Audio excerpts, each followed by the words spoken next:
The simulation room fell silent as Yuna finished speaking.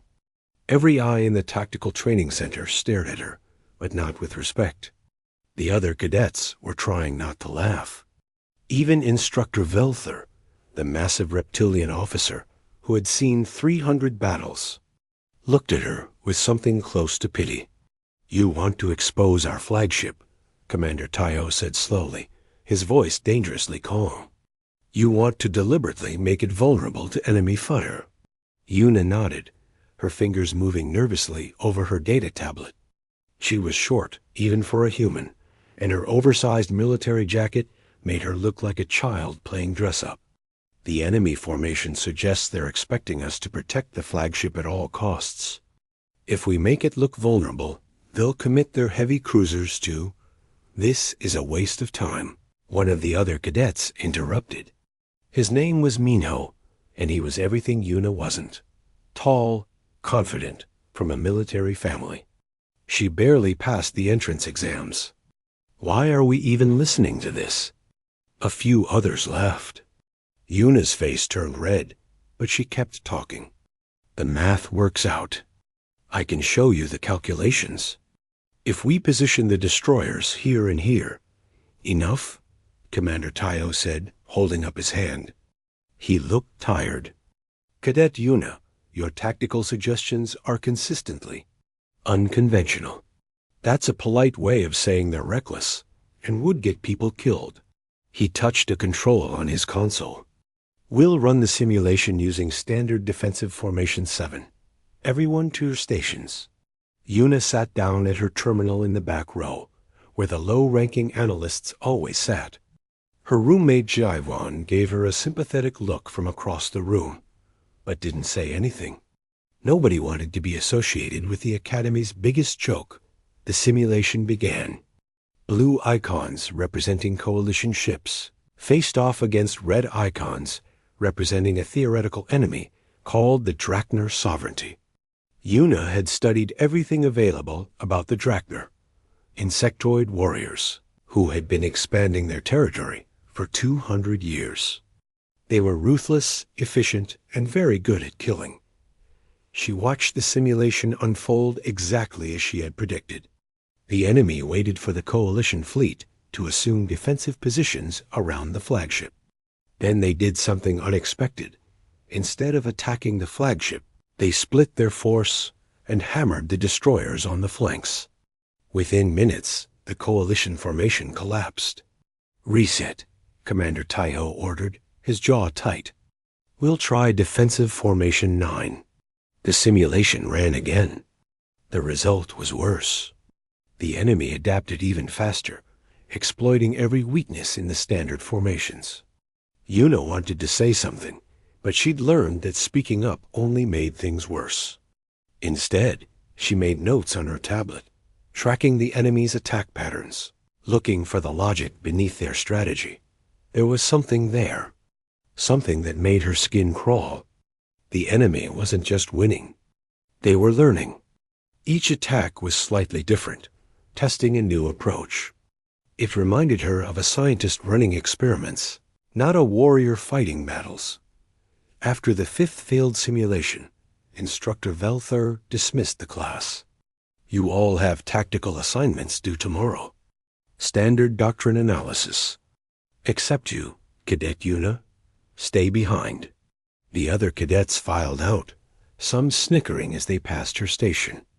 When the room was empty, Velther approached her desk. Up close, he was even more intimidating. Scales like armor plating, eyes that reflected light like mirrors, claws that could tear through steel. "You see patterns," he said. It wasn't a question. Yuna nodded carefully. "The enemy in the simulation. They're not fighting to win. They're fighting to learn." Velther's eyes narrowed. "Explain." "Each attack tested a different aspect of our defense. Response time, weapon range, command decision speed. If this were a real battle, they would have destroyed us in the first minute. Instead, they're dragging it out, gathering data." She pulled up her notes. "Look at the attack vectors. They're mathematically optimized for information gathering, not casualties. For a long moment, Velther said nothing. Then he touched his communicator. Commander Taiho, please return to the simulation room. When Taiho arrived, looking annoyed, Velther had Yuna repeat her analysis. The commander listened with crossed arms, his expression skeptical. It's an interesting theory, Taiho said when she finished, but it's just a simulation. The parameters are randomly generated by the AI. Actually, Velther said quietly, they're not. The simulation parameters were based on actual Drachner fleet movements observed at the frontier.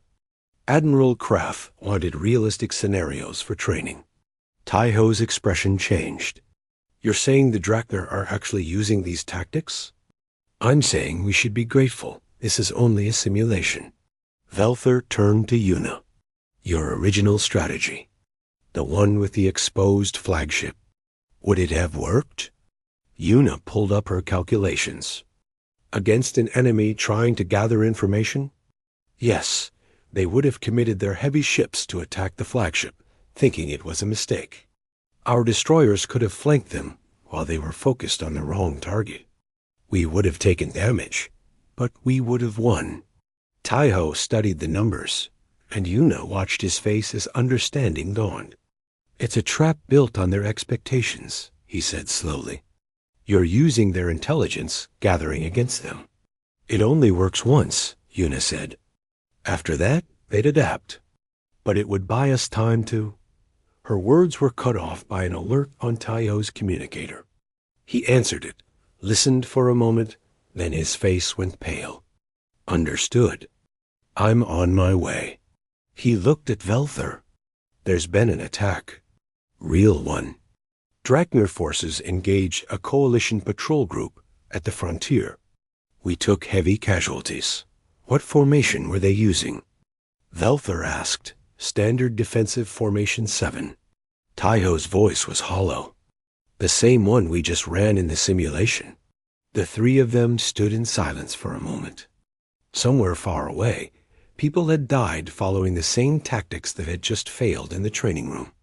Tactics that Yuna had predicted would fail. This stays quiet, Taiho finally said. All of it? Yuna, you will not discuss this with anyone. That's an order. After he left, Yuna sat alone in the empty simulation room. Her hands were shaking. She opened her personal files and began working on a new analysis, modeling the Drachner attack patterns from every engagement in the past 6 months. The numbers revealed something terrifying.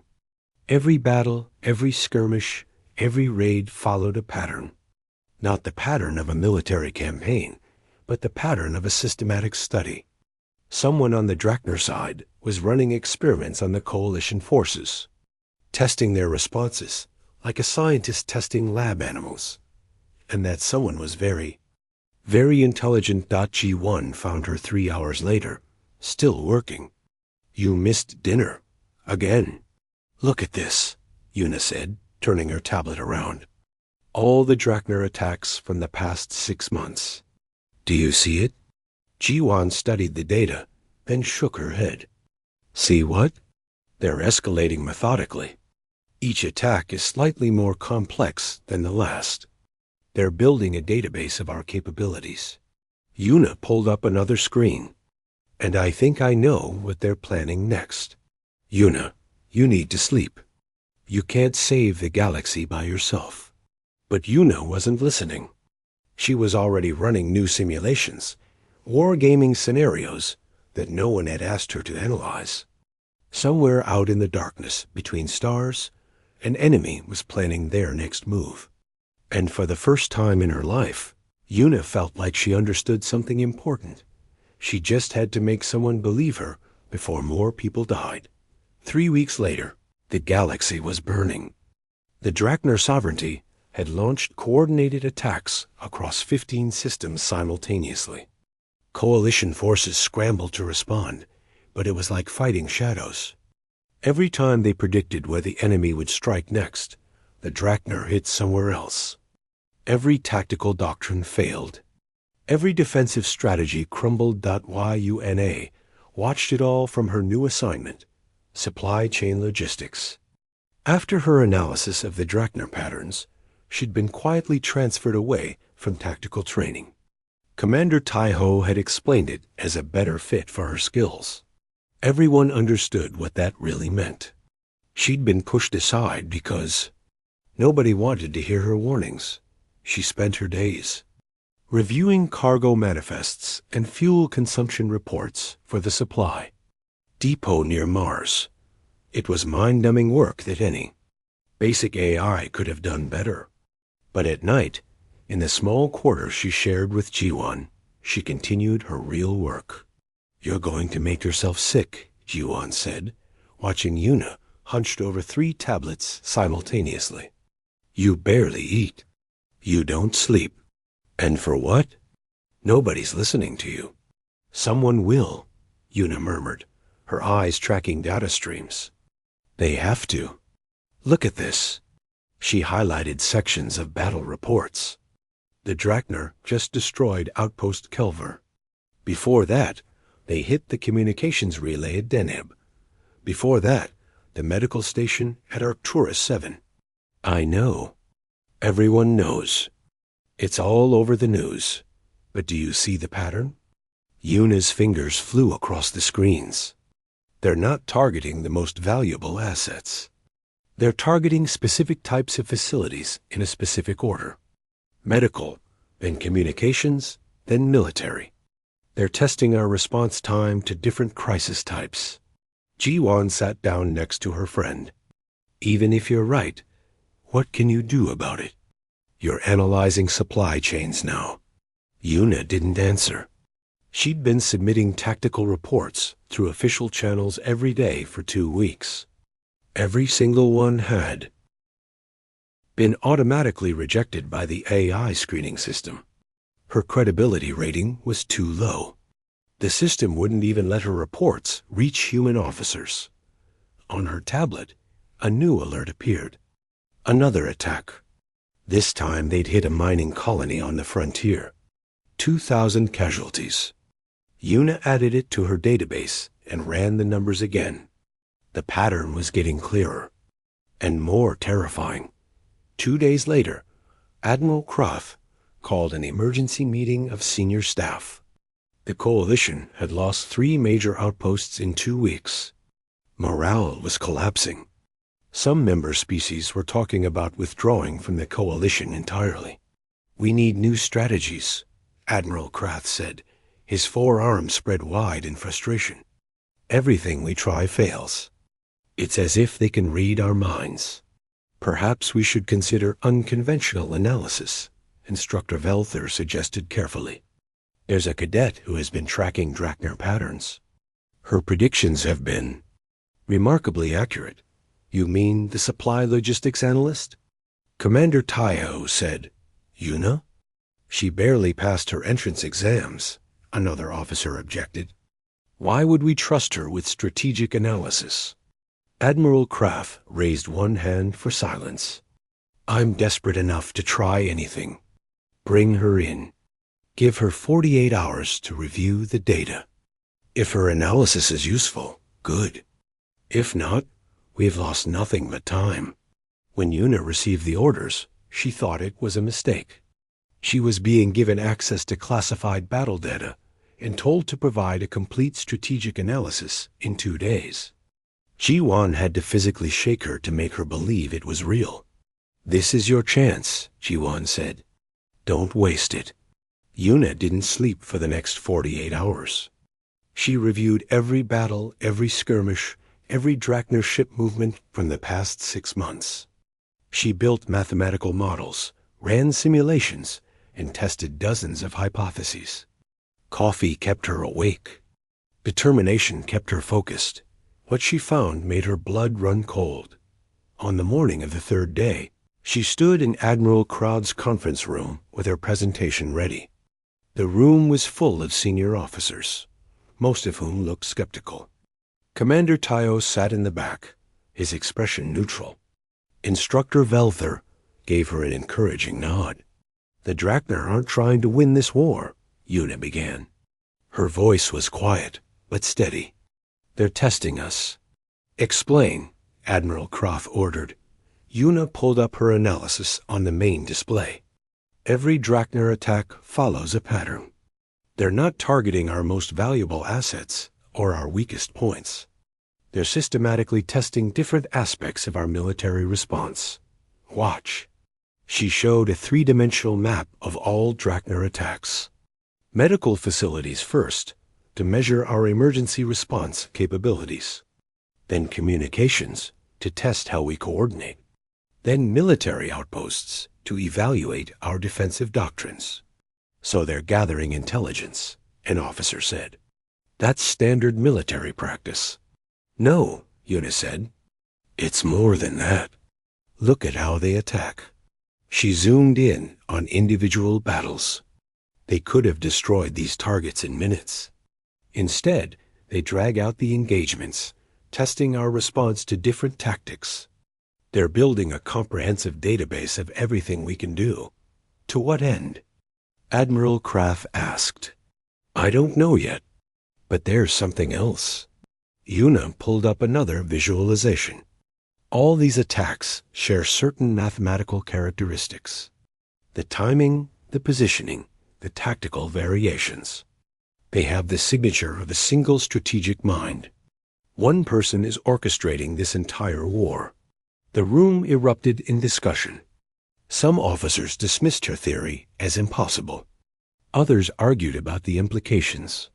Admiral Croft silenced them with a gesture of all four arms. Can you predict their next move? He asked Una. Yes. She pulled up her final analysis. They'll feint toward the Kelver system within the next 48 hours. Everyone will think that's the real target. But the actual attack will come at Arcturus Station in exactly 73 hours. The station is poorly defended because we pulled most of the fleet to protect more important targets. It's perfect for their purposes. And what purpose is that? To see if we've learned anything from their previous attacks. To test if we can adapt our strategies or if we're stuck using the same failed doctrines. Una met the Admiral's eyes. It's like they're grading us. Admiral Croft was silent for a long moment. Finally, he nodded. We'll reposition forces according to your analysis. But this stays classified. If you're wrong, I don't want panic about a new intelligence failure.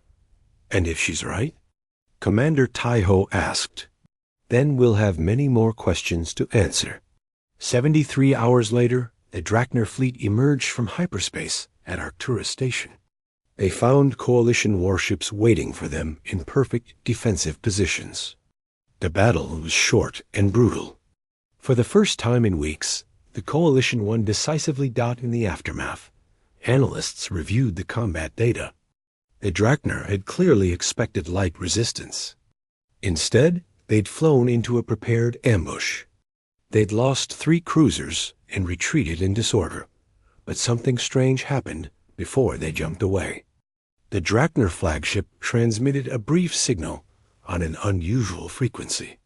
It wasn't a distress call or a tactical communication. It was something else. Something that intelligence officers couldn't decode. Light years away, in the depths of Drachner space, an ancient insectoid named Velcros studied the battle reports from his strategic command center. His compound eyes reflected the glow of hundreds of displays showing data from across the warfront. For months, every battle had gone exactly as he predicted. The Coalition forces responded with clockwork predictability, following their standard doctrines, even as those doctrines led to defeat after defeat. It had been disappointing, really. He'd hoped humanity's much-discussed creativity would prove more interesting, but this battle at Arcturus Station was different. Someone had predicted his move. Someone had understood that the Kelver feint was misdirection. Someone had positioned forces not where doctrine suggested, but where logic demanded. Velcros manipulated the controls with his segmented limbs, reviewing the data again and again. Yes, there it was. The Coalition's defensive formation wasn't from any of their standard playbooks. It was original, creative, and perfectly designed to counter his specific tactical approach. After 300 years of warfare, Velcros felt something he hadn't experienced in decades. Genuine curiosity. Someone on the other side was playing the game properly. Someone understood what he was really doing. The question was, who? He began planning his next move. This time, he would design it specifically to draw out his mysterious opponent. He would create a tactical puzzle that only a truly exceptional mind could solve. And in solving it, they would reveal themselves. Yuna's life changed overnight, but nobody could know about it. The morning after the Arcturus victory, she was moved to a secure facility deep inside the Europa military complex. Her new workspace had no windows, no name on the door, and security clearance so high that even most admirals couldn't enter. Only 7 people knew her real role. Admiral Croft, Commander Taiho, Instructor Velther, and 4 intelligence officers. To everyone else in the Coalition fleet, the new tactical strategies came from something called Strategic Advisory, AI-7. It was easier that way. Safer. Do you understand why this has to be secret? Admiral Kraft asked during their first private meeting. Yuna nodded. If the Drakner know a specific person is countering their moves, they might target me. Or Earth, or my family. She paused. And some people in the Coalition still don't trust humans. If they knew these strategies came from a cadet who barely passed her exams, they might reject them just out of prejudice. Exactly. Kraft's 4 arms gestured approvingly. You're smarter than your test scores suggest. I'm bad at tests, Yuna admitted. Too much pressure. My mind goes blank. But give me a problem to solve without a time limit, and I can usually figure it out. She settled into her new routine. Intelligence data flowed into her workspace every hour. She analyzed it, built models, ran simulations, and sent tactical recommendations up the chain of command. What had once been rejected automatically now got implemented immediately. The results were dramatic. Coalition forces stopped losing battles. They didn't win every engagement, but they stopped the bleeding. Morale improved. Member species stopped talking about withdrawal. Commander Taiho visited her workspace regularly to coordinate implementations. Their interactions were awkward at first. He'd publicly humiliated her during training, and both of them remembered it. I owe you an apology, he finally said during one meeting. I didn't see your potential. I judged you on irrelevant criteria. You judged me on my test performance, Yuna said without looking up from her screens. That's what you're supposed to do. I'm bad at performing under pressure. That's my weakness. But you perform under tremendous pressure now. This is different. There's no one watching me work. No one judging my process in real time. I can think freely. She pulled up a new analysis. Besides, I'm not alone anymore. The enemy strategist is with me. Taiho frowned. What do you mean? Every battle is a conversation. Yuna showed him her latest models. Watch, the Drakner hit our supply convoy here. We reinforced the next convoy route. They adapted and hit a different target. We adapted again. They adapted to our adaptation. We're teaching each other. That sounds dangerous. It is. Yuna smiled slightly. It's also the most interesting thing I've ever done. Over the following weeks, the war between Yuna and Velcros intensified into something unprecedented. Each battle became a move in an invisible chess game played across the stars. Yuna identified a vulnerability in the Drakner supply lines and recommended a raid. Coalition forces executed her plan perfectly. But when they arrived at the target coordinates, they found a Drakner ambush waiting. 30 ships were lost before they could retreat. Yuna stared at the casualty reports for hours, feeling sick. He predicted my move. I got people killed. You saved thousands more, Taiye reminded her. Without your strategies, we'd be losing everywhere. But the guilt ate at her. She reviewed the failed operation obsessively until she understood what happened. The Drachner commander had anticipated her thought process and laid a trap. So she learned. She adapted. The next time, when she recommended a similar operation, she embedded a counter-trap within her own strategy. She knew the enemy would anticipate her move, so she made it look like she was falling for another ambush. Instead, coalition forces caught the Drachner ambush force from behind. Across the void of space, Velcros reviewed the battle data with growing fascination. His opponent had predicted his prediction. They were thinking 2 moves ahead now. 3 moves. The game was finally becoming interesting. He began leaving deliberate patterns in his tactics. Mathematical sequences embedded in fleet formations. Prime number progressions in attack timing. They were messages, though he wasn't sure his opponent would recognize them as such. Yuna noticed immediately. Look at this, she told Taio, showing him the pattern analysis. The last 3 Drachner operations. The number of ships in each attack wave follows a Fibonacci sequence. That's not random. That's not even tactically optimal. It's communication. What's he trying to say? I think? Yuna hesitated. I think he's trying to talk to me. To confirm that there's a real intelligence on this side, not just good luck or AI assistance. And you want to respond, Taio guessed. It's against every protocol. I know that. But yes, I want to respond. She did, against regulations. In her next tactical recommendation, she positioned coalition patrol groups in a pattern that formed a mathematical proof, something only someone with advanced theoretical knowledge would recognize.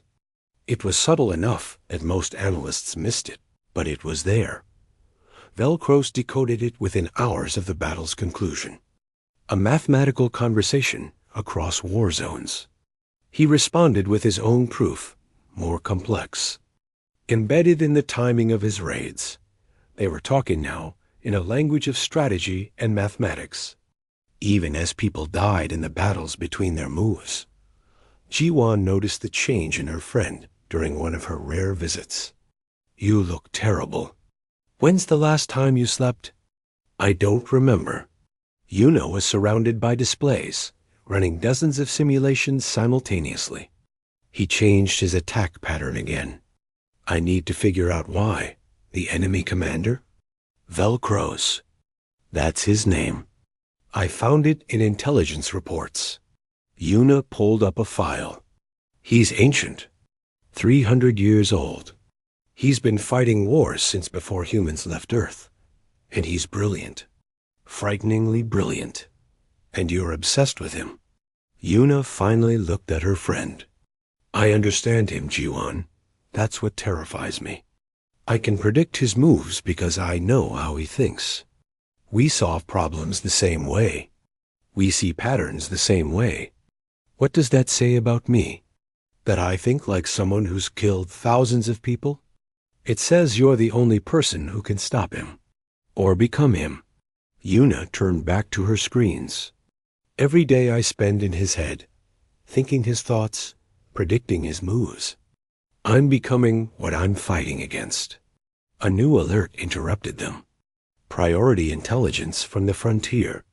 The Drachner were massing their entire fleet, pulling back from all active war zones. Every ship, every resource, concentrating in one location. Yuna felt her blood run cold. This is it. The big move.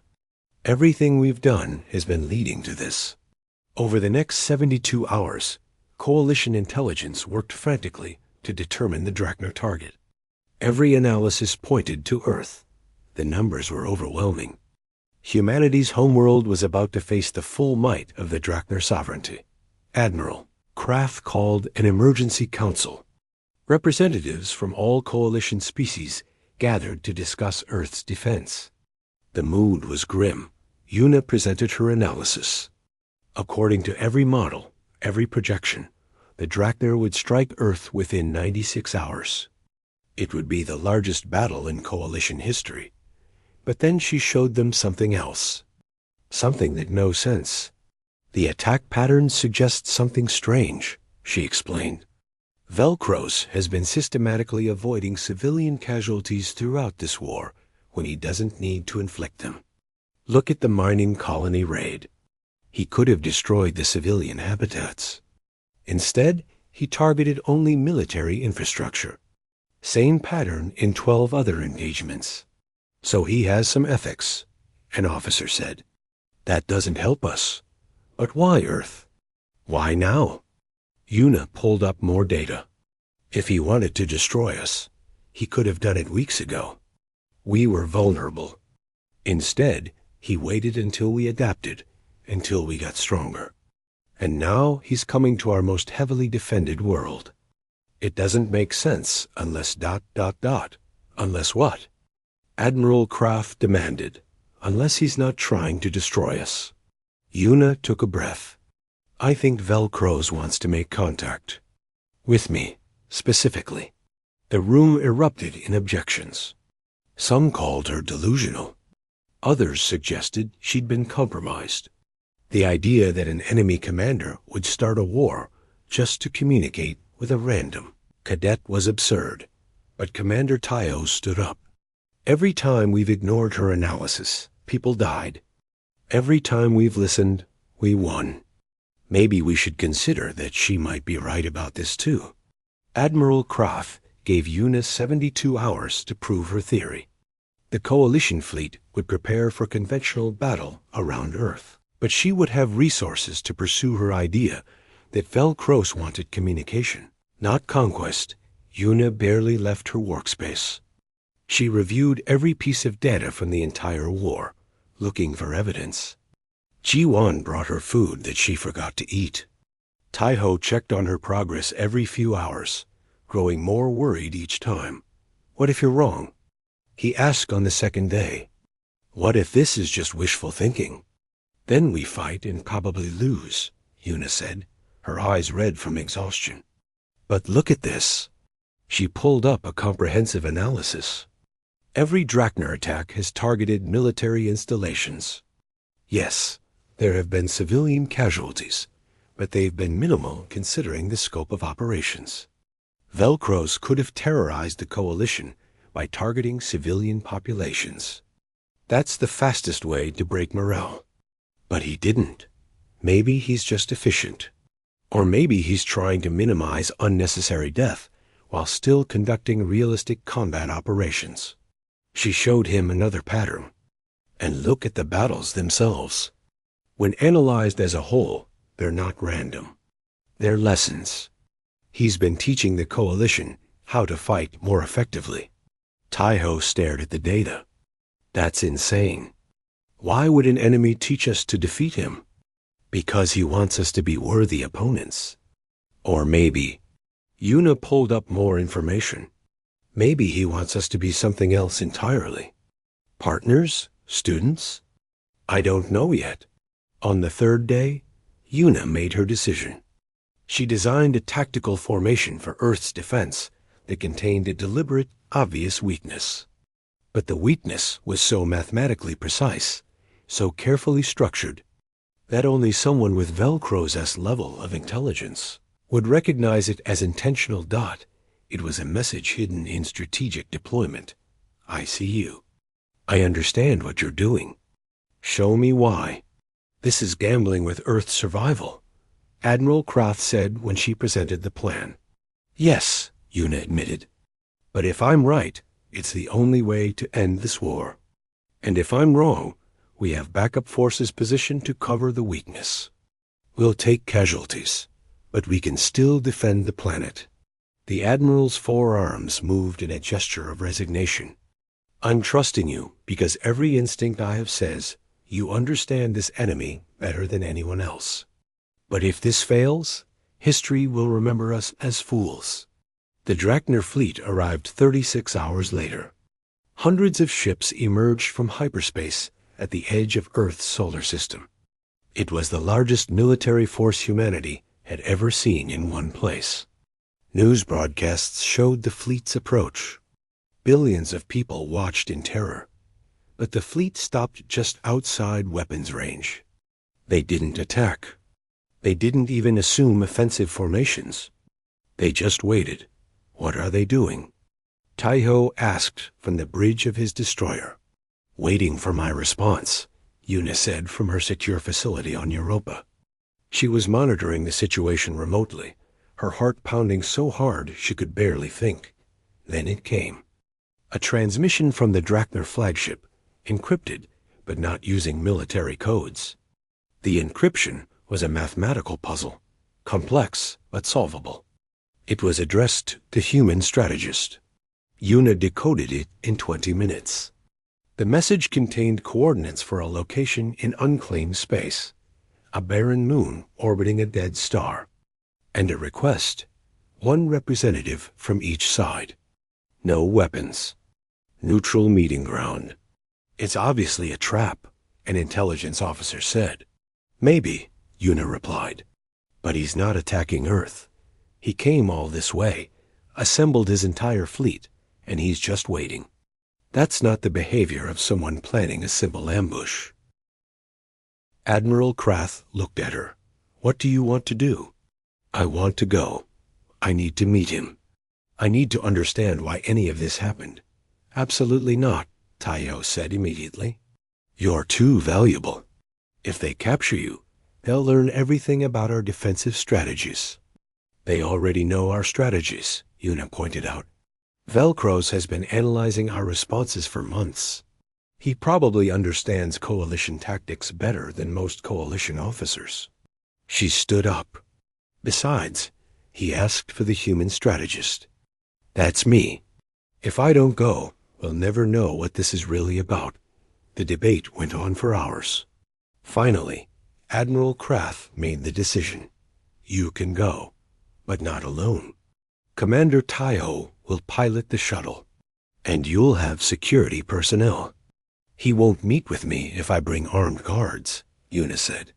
Then Taiho alone. That's not negotiable, Yuna agreed. She had 3 hours to prepare for a meeting that might change everything or end in her death. She tried to imagine what she would say to Velcros, but her mind kept going blank. How do you prepare to meet someone you've been fighting across the stars? Jiwan found her in her quarters, packing a small bag. You're really doing this. I have to. No, you don't. You could let someone else go. You could refuse. And then what? The war continues? More people die? This is the only chance to end it. Yuna sat down on her bunk. I'm terrified, Jiwan, but I'm also curious. I've spent months inside Velcros' head, trying to think like him, predict him. Now I'll finally meet the mind I've been fighting against. What if he kills you? Then you'll have to tell everyone I was right about the communication theory. Make sure they know I wasn't crazy. Yuna smiled weakly. And take care of my research notes. There's some interesting stuff about game theory applications to interstellar diplomacy. Jiwan hugged her friend tightly. Come back alive. The shuttle departed from Europa Station with minimal ceremony.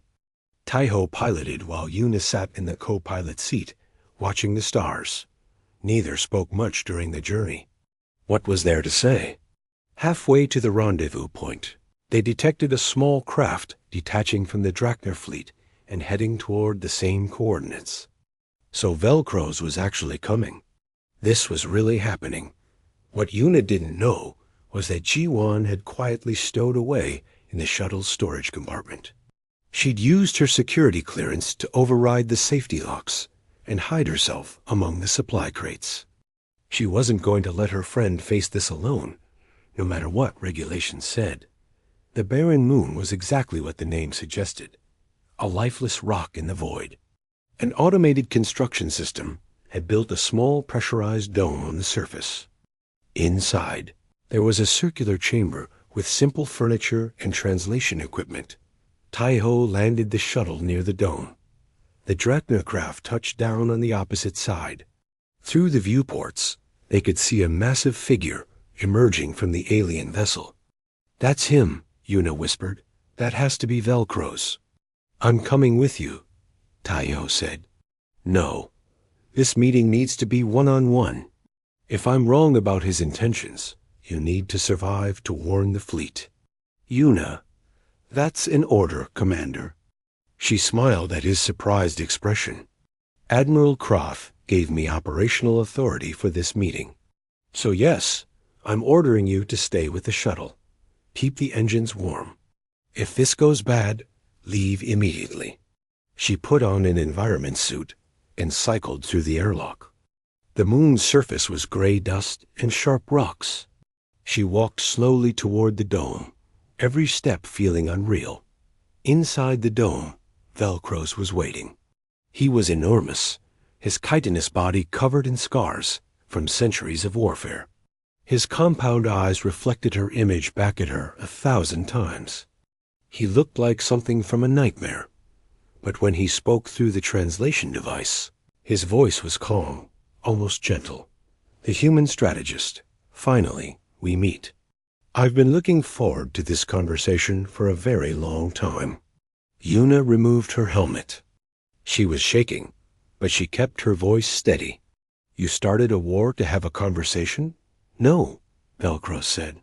"I started a war to find you. The conversation is just the reward for your success." His mandibles moved in, what might have been a smile. "Shall we begin?" Una sat down across from Velcro's.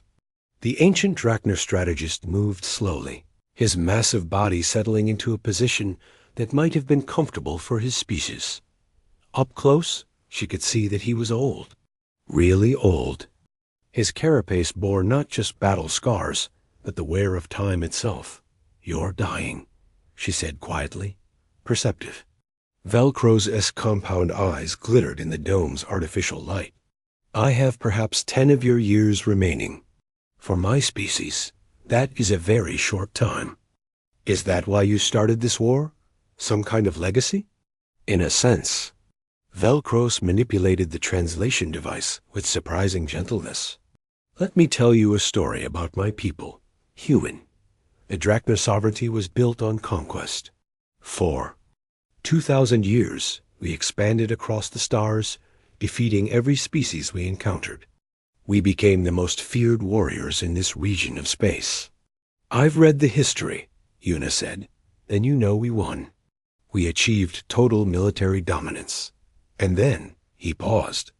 "Then we stagnated.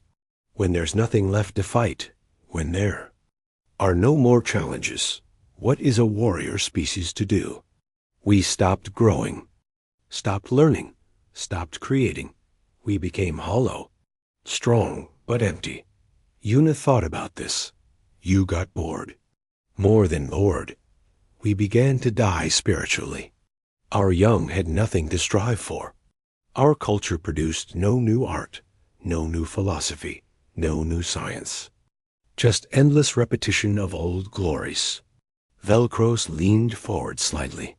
50 years ago, I heard about humanity joining the Galactic Coalition. I became obsessed.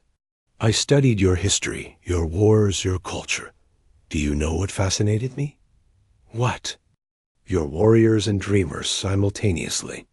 You excel at violence, but constantly work to transcend it. You've fought terrible wars, yet you always rebuild. You destroy and create in equal measure."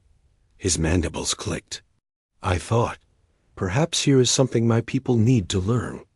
But I needed to be certain. I needed to test you." The implications were staggering. The entire war. All the attacks, the casualties, the months of conflict. That was a test? Yes. I needed to see if humanity could adapt, if you could think creatively. Under pressure, if you had the strategic depth that your history suggested. Most species rely on established doctrines. They fight the same way every time. But you, he gestured toward her with one segmented limb. You learned, you adapted. You thought in ways that surprised me. Una felt anger building in her chest. People died. Thousands of people on both sides. For a test? Yes. Velcros didn't apologize or justify. I made the calculations.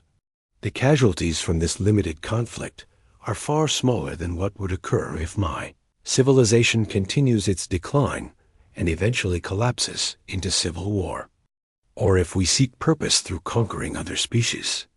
This war was the ethical choice from among terrible options. That's insane, perhaps. But you're here, which means some part of you understands. You recognized that my tactics were never designed for maximum casualties. You saw the patterns. You knew I was searching for something. Velcros settled back, and you found me. That's why I asked for this meeting. Una took a deep breath, trying to process everything. What do you want from me? I'm old and dying. My people need a new direction, but they won't accept it from me. I'm part of the old way. They need a teacher from outside, someone who can show them a different path. He looked at her with those strange, multifaceted eyes. I want you to come to the Drachner homeworld, not as a prisoner, but as an educator. Teach my people what you know. Show them how to think differently. You're asking me to help the enemy. I'm asking you to prevent future wars. If the Drachner learn from humanity, they can evolve beyond their warrior culture. If they don't, they'll either destroy themselves or become a threat to the entire galaxy. Velcros produced a data device. I'm offering peace between the Drachner and the Coalition. A complete end to hostilities. In exchange for a cultural exchange program. Your people teach mine. Mine teach yours. I can't make that decision alone. I know. That's why this offer goes to your leaders.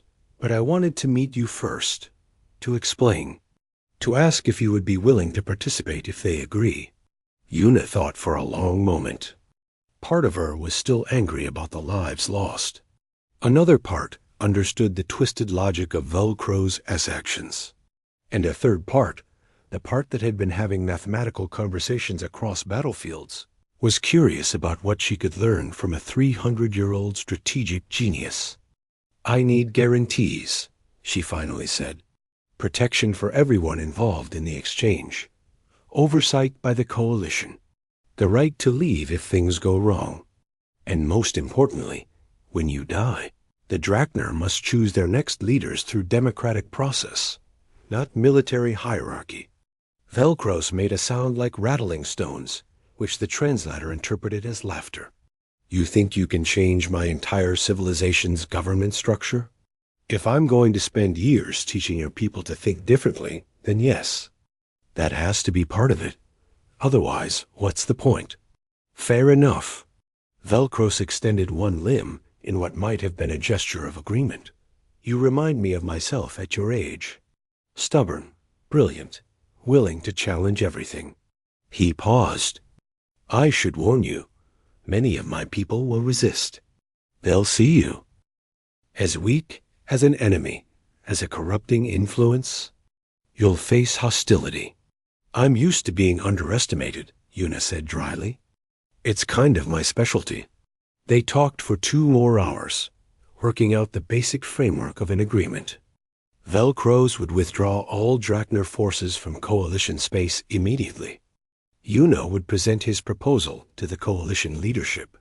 If they agreed, she would spend 5 years with the Drachner, establishing an educational program. When Una finally emerged from the dome, she found Taiho pacing nervously beside the shuttle.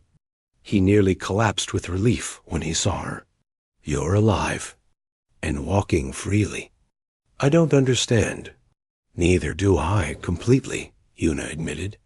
But I think we might have just ended the war. What she didn't know was that Ji-Wan had listened to the entire conversation through the shuttle's external audio sensors. When Una and Taiho were aboard and beginning the journey back to Europa, Ji-Wan emerged from her hiding place. I can't believe you stowed away, Taiho said, torn between anger and admiration. I wasn't letting her go alone, Ji-Wan said simply. Then she looked at Una. You're really going to their homeworld? If the coalition agrees to the terms, yes. Then I'm going with you. Someone needs to document this. And you'll need a friend. 6 months later, Una stood in a large chamber on the Drakner homeworld, facing 200 young Drakner warriors. They looked at her with suspicion and barely concealed hostility. She was a tiny human, soft and weak compared to their armored bodies. To them, she represented everything they'd been taught to despise. I know you don't want me here, Una began, speaking through a translation device. I know most of you think this is a waste of time.